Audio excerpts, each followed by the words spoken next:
Friends ఇప్పుడే అందరి వార్త సుప్రీంకోర్టు సంచలన తీర్పు మహిళలకు గుడ్ న్యూస్ అంటూ లేటెస్ట్ అప్డేట్ అయితే రావడం జరిగింది అనమాట. సో ఆ వివరాలు ఏంటనేది మనం వీడియోలో తెలుసుకుందాం.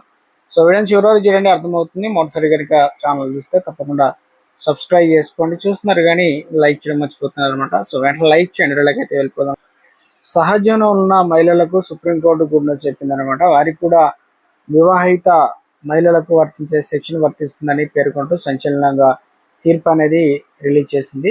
పెళ్లి చేసుకోకుండా ఇద్దరి ఇష్టంతో సహజీవనంలో ఉన్నప్పుడు భాగస్వామిపై హింస పాల్పడితే భారతీయ శిక్షా స్మృతిలోని సెక్షన్ 498A గృహహింస వేధింపుల కింద కేసులు నమోదు చేసి విచారించవచ్చు అని చెప్పేసి అత్యున్నత న్యాయస్థానం స్పష్టం చేసింది. జస్టిస్ సంజయ్ కరోలాల్, జస్టిస్ కోటేశ్వర్ల సింఘల్తో కూడిన ధర్మాసనం కీలక తీర్పు అయితే వెలువరించింది అనమాట.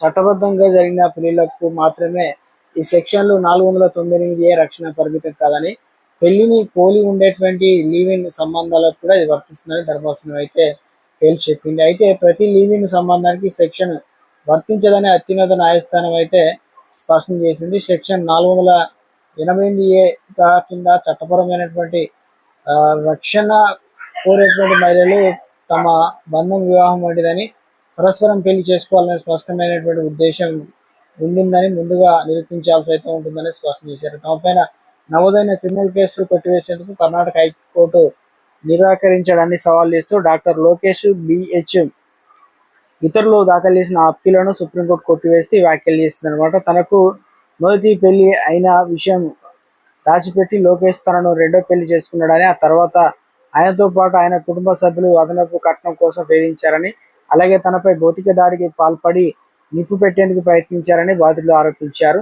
ఇక ఈ ఆరోపణల ఆధారంగా వారిపై కేసు నమోదు చేశారు. మొదటి పెళ్లి అమల్లో ఉండగానే జరిగిన రెండవ పెళ్లి చెల్లకుండా పోతుంది కాబట్టి సెక్షన్ 498A పరిధిలో తాను భర్తగా పరిగణించబడనని నిందితుడు లోకేష్ కోర్టులో వాదించాడు. అయితే చెల్లిని లేదా అంటే ఇప్పుడు చెల్లని ఏదైతే ఉందో రద్దు అయ్యే వివాహాలకు, అలాగే పెళ్లి వంటి లివింగ్ సంబంధాలకు కూడా ఈ చట్టం వర్తిస్తుందని కర్ణాటక హైకోర్టు స్పష్టం చేసింది. హైకోర్టు ఇచ్చిన తీర్పును సుప్రీంకోర్టు సమర్థిస్తూ వివాహం చేసుకోవాలని ఉద్దేశం ఉందని, స్పష్టమైన ఆధారాలు ఉన్న కేసులో మాత్రమే ఇటువంటి రక్షణ లభిస్తుందని చెప్పిందనమాట.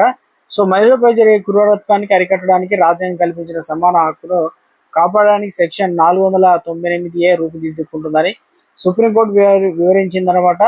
సో వివాహాన్ని పోలిన బంధంలో ఉన్న మహిళలకు ఈ చట్టపరమైన రక్షణ నిరాకరిస్తే అది చట్టం యొక్క అసలు లక్ష్యానికి విరుద్ధంగా మారడమే కాకుండా రాజ్యాంగంలో ఆర్టికల్ 14 ఉల్లంఘించినట్లు అవుతుందని అత్యున్నత న్యాయస్థానం అభిప్రాయపడింది. గృహహింస నిరోధక చట్టం DB యాక్ట్ 2005 ఇప్పటికే లివ్ ఇన్ మహిళలకు రక్షణ కల్పిస్తుంది కాబట్టి సెక్షన్ 480 అంటే దాదాపు 498 అవసరం